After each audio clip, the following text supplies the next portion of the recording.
Bismillahirrahmanirrahim. Assalamualaikum warahmatullahi wabarakatuh. Perkenalkan, nama saya Muhammad Saiful Akbar, Prodi Perbankan Syariah, semester 6. Saya akan menjelaskan tentang hubungan antara hadis dengan Al-Quran. Pertama, pengertian hadis. Menurut bahasa, hadis adalah jadid, yaitu sesuatu yang baru, menunjukkan sesuatu yang dekat atau waktu yang singkat. Pengertian Al-Quran yang merupakan mazhar atau kata benda dari kata kerja qoro'ah yang bermakna tala, berarti membaca atau bermakna jamaah, mengumpulkan, mengoleksi. Dapat juga memutarkan qoro'ah atau Quran wa Qur'anan berdasarkan makna pertama, yakni tala.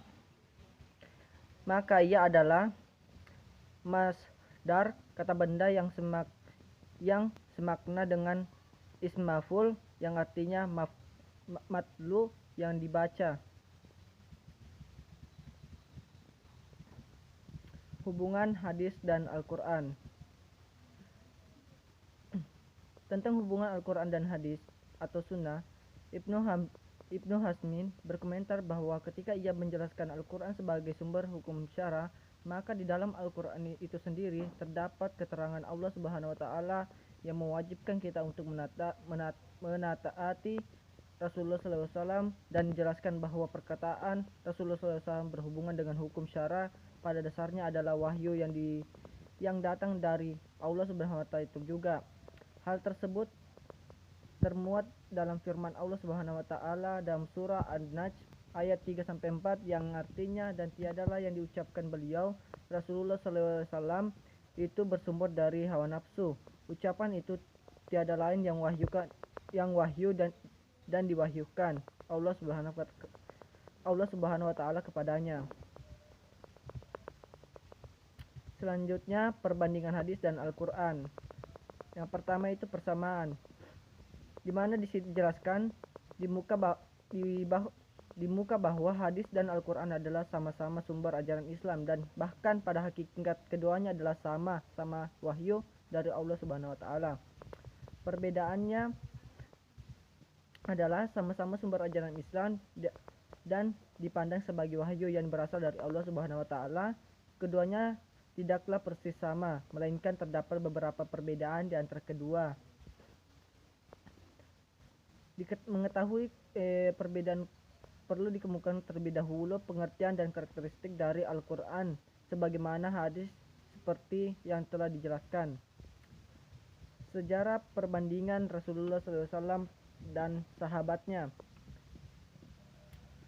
Hadis pada masa Abidin dikenal dengan ashar wahyana takwin, yaitu masa turun wahyu dan pembentukan masyarakat Islam.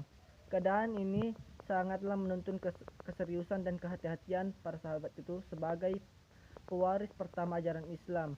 Wahyu yang diturunkan Allah Subhanahu wa Ta'ala kepadanya dijelaskan melalui perkataan, perbuatan, dan takrirnya, sehingga apa yang didengar, dilihat, dan disaksikan oleh para sahabat merupakan pedoman bagi melihat dan ubudiyah mereka. Yang pertama itu kebijakan cara Rasulullah SAW menyampaikan hadis. Yang pertama itu melalui majelis alim, yaitu pusat atau tempat pengajian yang diadakan oleh Nabi Muhammad SAW untuk membina para jamaah. Melalui majelis ini para sahabat memperoleh banyak peluang untuk menerima hadis, sehingga mereka berusaha untuk selalu mengkonsentrasikan diri guna mengikuti kegiatan dan ajaran yang diberikan oleh Rasulullah SAW. Yang kedua, dalam banyaknya kesempatan Rasulullah SAW juga menyampaikan hadis melalui para sahabat tertentu yang kemudian disampaikan kepada orang lain. Jika yang berkaitan dengan soal keluarga dan kebutuhan biologis, terutama yang menyangkut kebutuhan suami istri, ia akan sampaikan melalui istri-istrinya.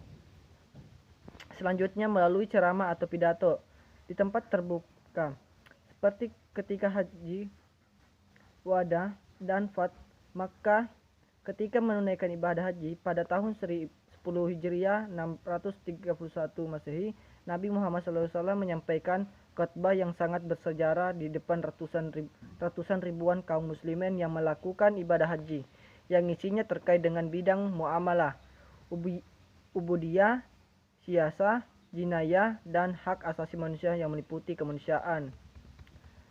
Selanjutnya, perkembangan hadis pada masa Rasulullah dan para sahabatnya. Hadis pada masa Rasulullah. Ada beberapa Rasulullah SAW dalam mengajarkan hadis kepada sahabatnya sebagai berikut. Itu pertama, para sahabat berdialog langsung dengan Rasulullah SAW. Yang kedua, para sahabat menyaksikan perbuatan dan ketetapan Rasulullah SAW. Yang ketiga, para sahabat mendengarkan perkataan sesama sahabat yang diperoleh dari Rasulullah SAW. Yang keempat, para sahabat menyaksikan perbuatan sesama sahabat yang diperoleh dari Rasulullah SAW. Selanjutnya, larangan menulis hadis pada masa Rasulullah SAW adalah pada masa Rasulullah SAW sedikit sekali sahabat bisa menulis, sehingga yang menjadi andalan mereka menjadi menerima hadis adalah dengan menghafal. Menurut Abdul Al-Nas, Allah telah memberikan keistimewaan kepada para sahabat kekuatan daya ingat dan kemampuan menghafal. Mereka dapat meriwayatkan Al-Quran dan hadis dan syair dengan baik seakan mereka membaca dari sebuah buku. Yang kedua, diperbolehkan menulis hadis pada Rasulullah SAW. Larangan menulis hadis tidaklah umum kepada semua sahabat. Ada sahabat tertentu yang diberikan izin untuk menulis hadis.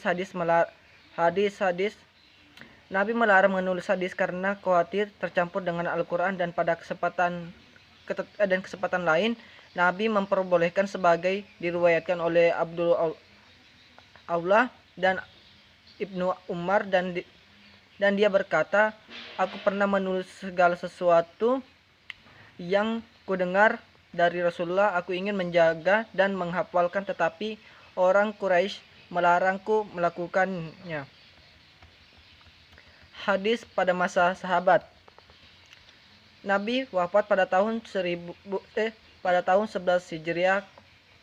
Kepada umatnya beliau meninggalkan dua pegangan sebagai dasar pedoman hidupnya, yaitu Al-Quran dan hadis. Keadaan hadis pada Rasulullah dan para sahabatnya.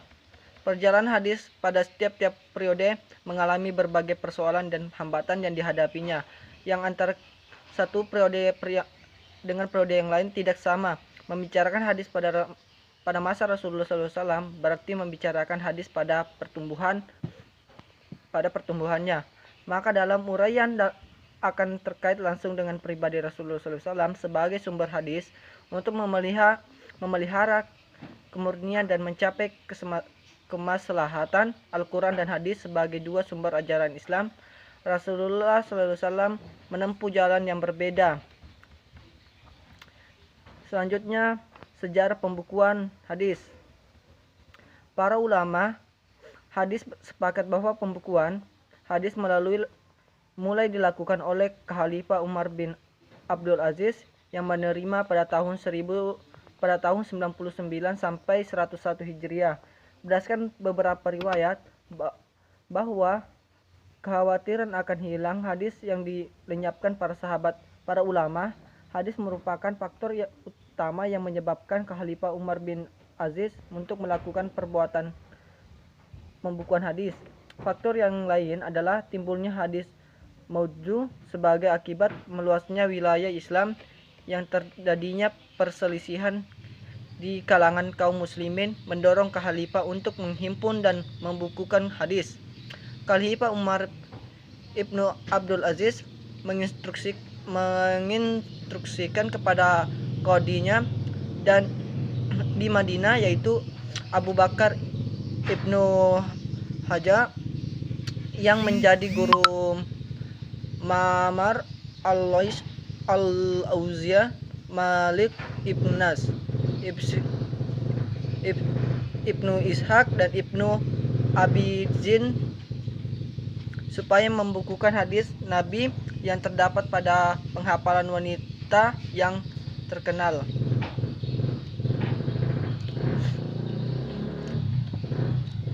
Pembukuan hadis tersebut berkelanjutan sampai akhir pemerintahan Bani Umayyah, namun sempurna keadaannya ketika datangnya Bani Abbas sekitar pertengahan abad kedua. Munculnya kembali Imam Malik dengan kitabnya Al-Muwattah, Musnad Imam Syafi'i, dan Imam Muhammad Ibnu Hazan Al-Syabani dengan gerakan menyusun hadis secara lengkap mulai dari hadis Nabi sampai dengan perkataan sahabat dan fatwa tabi'in.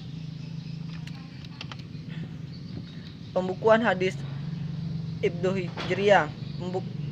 Pembukuan hadis pada abad kedua berjumlah sistematis dan belum tersusun dalam bab-bab tertentu.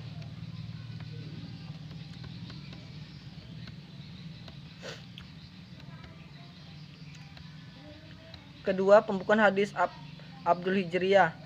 Abad ketiga Hijriah merupakan puncak usaha pembukuan hadis. Masa keemasan ulama hadis yang muncul pada abad ini di galeri Muqaddimin.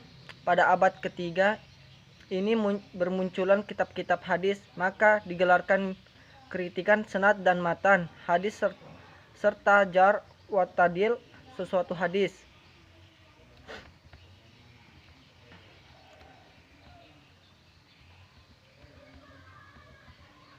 Macam-macam hadis pada abad ketiga tersusun, yaitu kitab sahih ialah kitab yang penyusunnya tidak memasukkan ke dalam selain hadis-hadis sahih saja.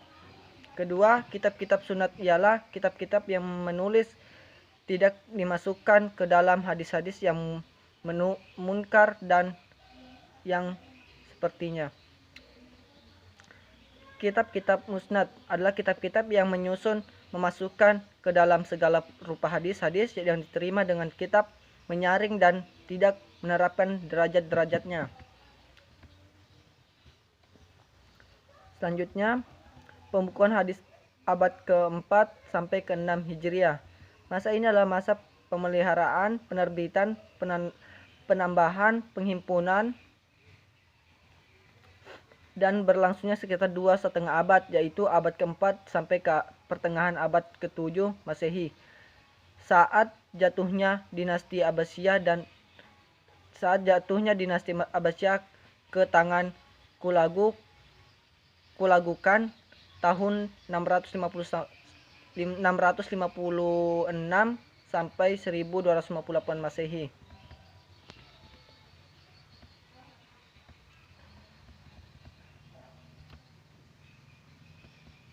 Keempat, pembukuan hadis abad ke-7 Hijriah sampai sekarang.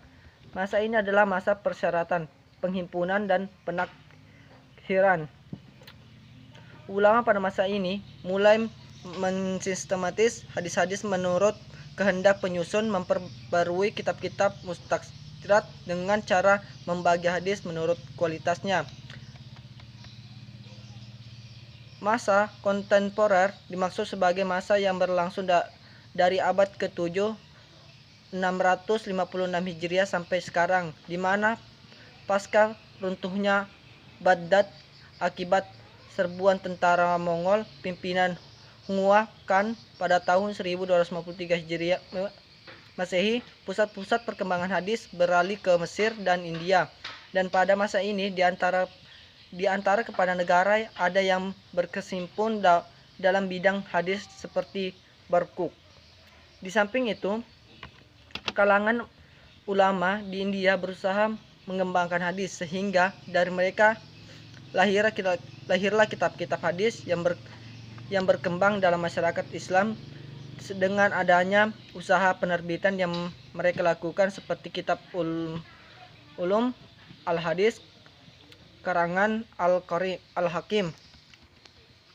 Jalan yang ditempuh oleh ulama pada masa ini adalah antara lain dengan penerbitan isi kitab hadis, menyaring dan menyusun kitab-kitab takhrij, menyusun kitab-kitab jami yang umumnya kitab-kitab kumpulan hadis hukum dan takhrij hadis-hadis yang terdapat dalam beberapa kitab dan hadis-hadis yang terkenal dalam masyarakat, serta menyusun kitab atraf.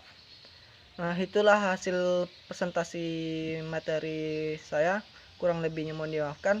Assalamualaikum warahmatullahi wabarakatuh.